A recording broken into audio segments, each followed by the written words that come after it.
Alright guys, so I stumbled across this pretty fascinating video featuring a debate or conversation or argument, whatever you want to call it, between Andrew Tate and this other woman. I don't know her name, but the author of this video, the title of the video describes the woman as a feminist, right? And Andrew Tate is going to make some very good points here that I want to talk about in this conversation about the role of men and women and why men and women are different, okay? And I think that he does the best job of presenting this information that I've ever heard, to be quite honest with you, right? So I want to talk about it because it's entertaining. It is also a fascinating conversation.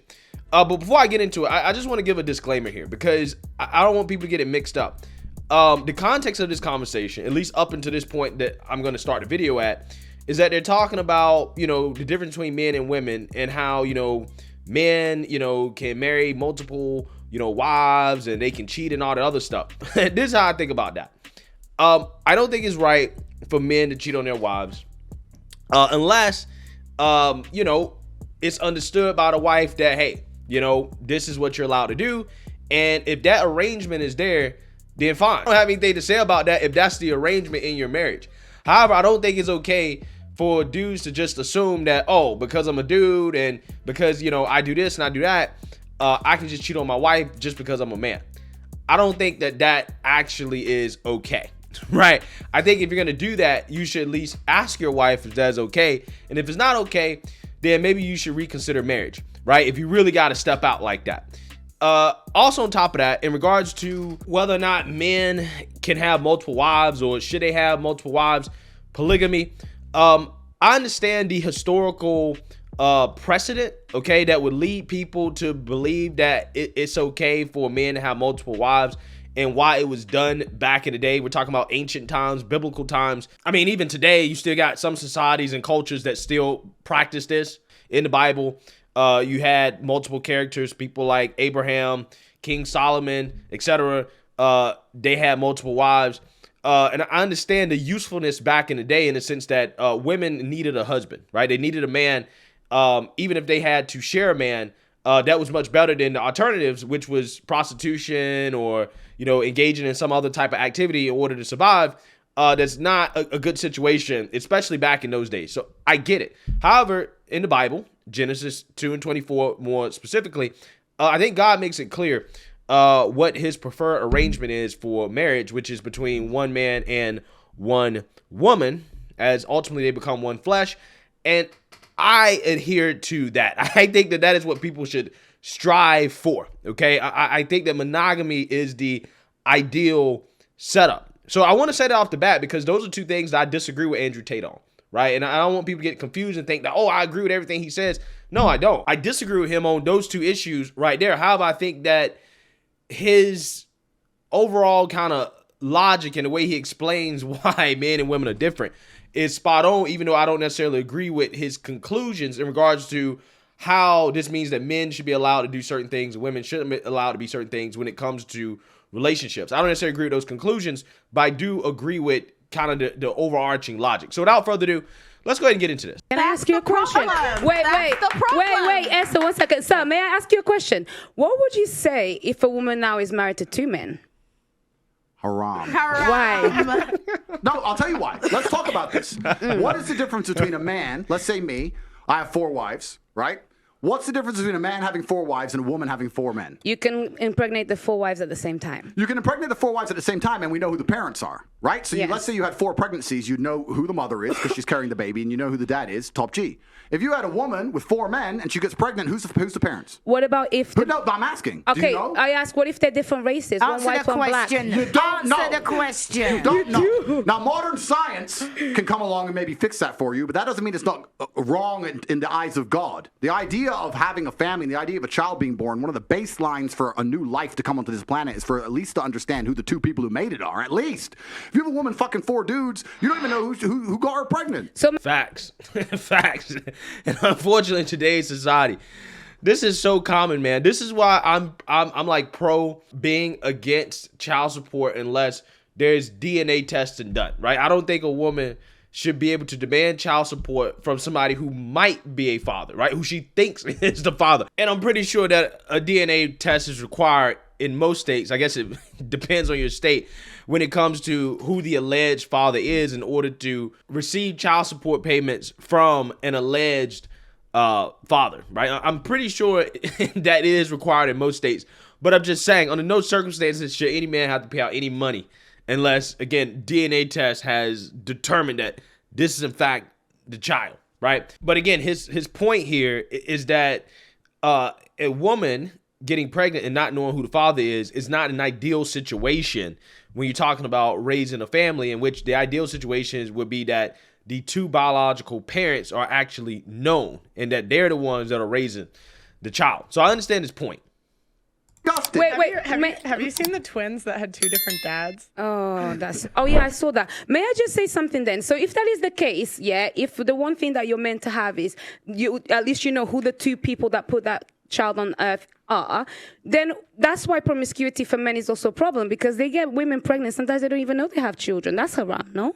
No, it's completely different. It's different because you have to understand, I'm talking about humans. You look at humans from a societal perspective, but society has changed, right? So let's say 200-300 years ago, if a woman got pregnant, she needed a man to survive. If that man didn't take care of her during pregnancy, she was going to die. She couldn't work a job, she couldn't hunt, couldn't fish, whatever, right? A woman literally needed that man for survival.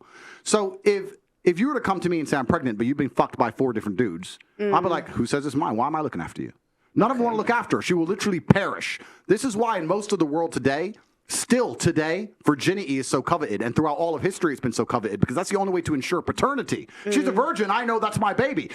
Yo, low-key, kind of facts in regards to the virginity thing. I'm just saying that is why it is coveted, because it is something about knowing that, you know, this is mine. I'm the only one that been in it. Nobody else has been in it.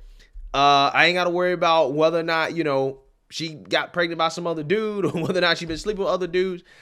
I'm just saying that is true. What he's saying about virginity is definitely true. She ain't a virgin, prove it's mine.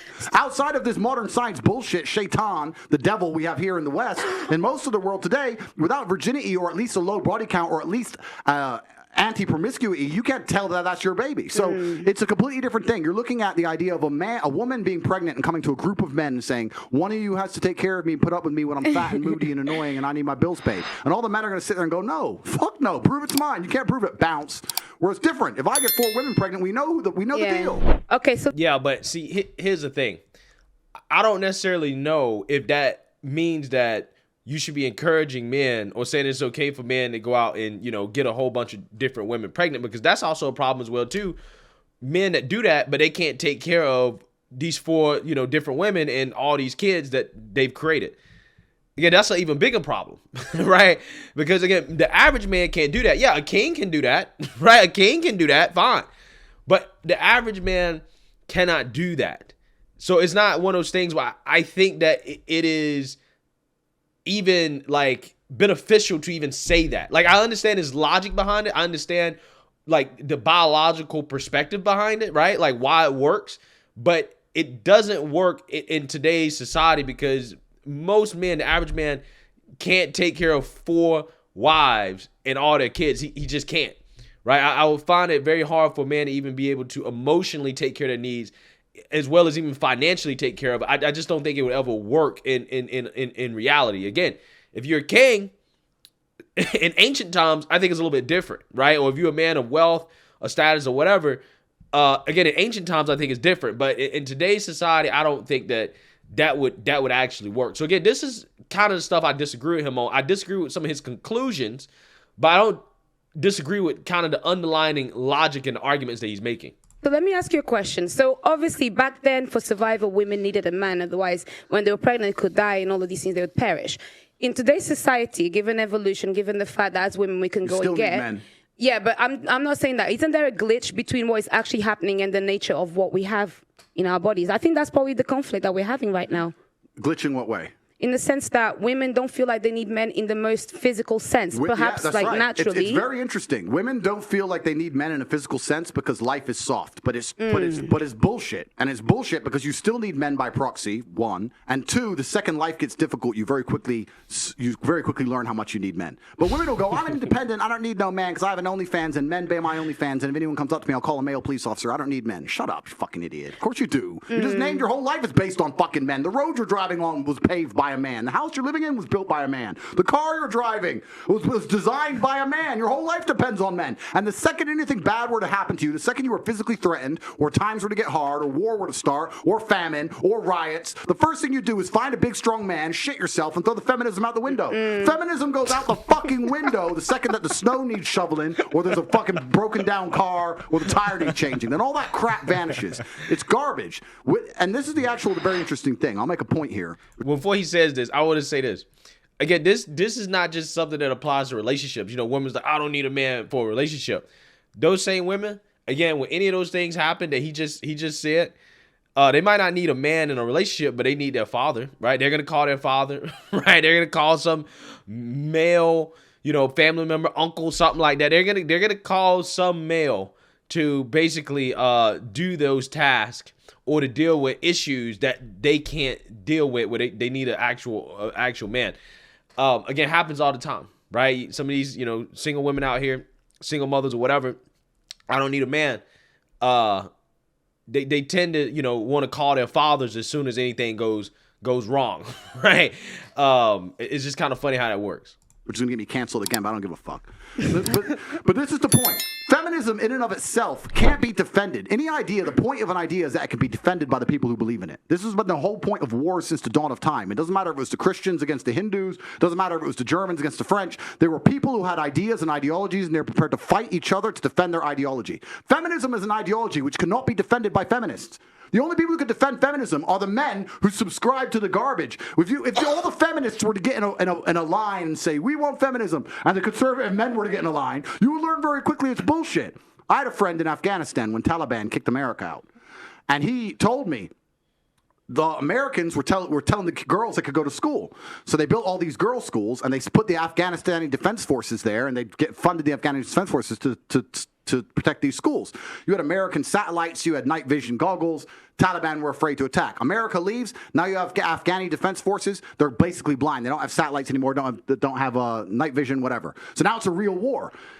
The men are standing next to this girls' school. The Taliban are coming. You're some dude. You're standing there, and you're looking at this girls' school going, I don't really give a fuck if girls go to school. Bounce. And you didn't fight.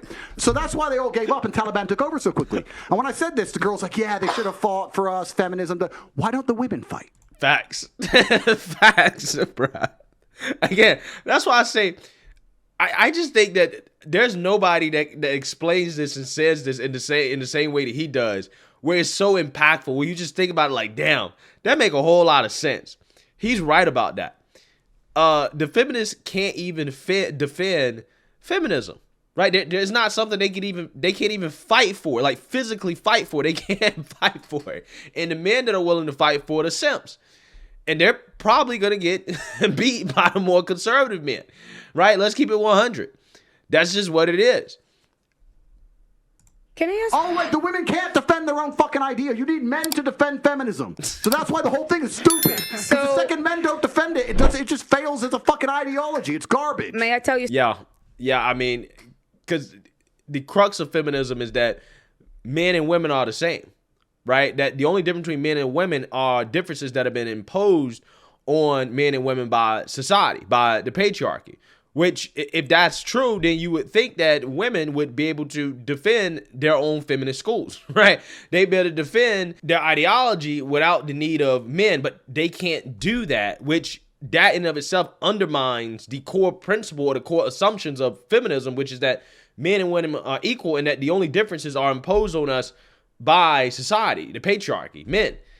So again, the way he just outlines this is just, to me, I think is amazing. I really do. something now. So this is the thing. This is when we assume that women perhaps don't have the physical or even mental ability to go to a war. Wait. Because this is the thing. For example, in Ukraine, a lot of women took up arms. And in fact, I'm Angolan. Wait. I'm Angolan. Ukraine, bro. Wait. I'm Angolan. And Don't lie. Listen. To the people at home. Wait, no worries. I'll talk about my personal story. Go to war? You want to fight the front lines? Let me tell you something. This is the thing. I think it's also really like silly to assume that, for example, a woman, because she didn't go to school, she'll not be as intelligent as a man. Therefore, naturally, a woman is not intelligent. No, it doesn't make sense. If we're now starting to normalize equality and we want to put everybody in the forefront, give a woman a Who's gun. normalizing equality? Well, that's what people are wanting. Then that's People the case. like who? Let me tell you. Yeah, but see, this is the gun comment. I mean, I'm for giving women guns, right, for them to defend themselves, but that still doesn't make it equal, right? I mean, that a woman, I guess, can improve her skills enough to try to level the playing field between a man. But if a man has, equal skills as a woman, but he has greater physical attributes in a fight, a gunfight, he's still going to have the advantage, right? Because he has better physical attributes. I'm just saying, I mean, that's just what it is. What's to normalize equality? People like feminists. Who else wants to? Well, actually, no equality. I want respect. That's really what I What's want. stopping you from getting respect? No. I get respect. I get respect. I get respect. So, That's you what I just want. said That's you what I want like. respect. What I think is, You don't even know what you want. I'll tell you what I don't want. know what you want. You want equality, as a woman, I and you carry want myself respect. differently. I actually hold the things that I have done in the fights that I fought. I hold it. That's why when you speak to me, I don't move different. I move different to many of the girls. That's why when you talk to me and you argue with me, I don't take argue it. with You do sometimes. you. And I I'll don't tell you argue. something. A lot of women may have the accolades to be somebody, but they are uncomfortable to own that. And the reason why, then I would like to ask you, for example, I do need a man, for example, to, procreate. But other than that, I'm quite strong. And I would find a way to protect myself differently. With that mentality, what would be the man that would be for me then? Denava, what would you do if one of these security guards broke into your door? What would I do? Okay, I'll tell you. What would you do? What would you do? No, seriously, there's no guns here. She's a feminist. I'll tell you. No, I'm not a feminist. I'm not a feminist. I'm a bit smarter. Either I play dead. One. Yeah. Okay, they see you're not dead. It's okay. They No, see I'd you be like breathing. this, and then if not, maybe I would kind of like be very gentle and comply to find a way to get out of it. So If they want to come and kill me, there's not much that many people can do. But let's make an important point. You're talking about equality equaling respect. The way you get respect as a woman is by being feminine. There's nothing, we can be equal and very, very different. I'm not saying that there's not equality, but you've confused equality with the same. You can be equal with completely different things. You can have a bishop and a knight on a chessboard. They're equal in terms of points, but they do different things, right? A woman can have equal respect to a man if she is very good at being a woman, and a man gets respect for being very good at being a man. When a woman decides she wants to act like a man, or a man wants to act like a woman, that's where all gets fucked up. We try and pretend it's all the same. It's not the same. Men and women are good at different things. We have different strengths, different weaknesses. There's nothing wrong with accepting that. There's nothing wrong with saying, I'm a woman, I'm good at X, he's a man, he's good at Y. Then we work together as a team, we have a beautiful family, we're happy forever. It's only confused where you have women who sit and go, no, because in the name of equality, we can fight in war. There's no fucking women on the front line in Ukraine. That is psyop bullshit. They put some chick there dancing around doing Pokemon dances to try and convince men to go fucking die in a ditch. It's garbage. If you go to the front line of Ukraine right now, you do not see women in their makeup and their manicures. You see fucking men in the freezing cold dying. You know where the women are? Dubai. Chilling. That's where the women are. So to sit and pretend that women are just as capable physically as men is a fucking lie. It's delusion. To say that you're as strong as men is delusion. You are good at other things. You're better than men at a lot of things, but it's not the physical world. As many of I agree with that. Equal value, equal rights, right? But not equal roles, right? Not equal roles. And I think a lot of people get that confused. I think men and women are different, and they're generally speaking, that is why gender roles exist, and society gets messed up when you start trying to confuse the two, and I think that is why we have a lot of issues that we do have in our Western world. So let me know what you guys think. Make sure you like, comment, and subscribe. Most importantly, share a Black conservative perspective. Peace.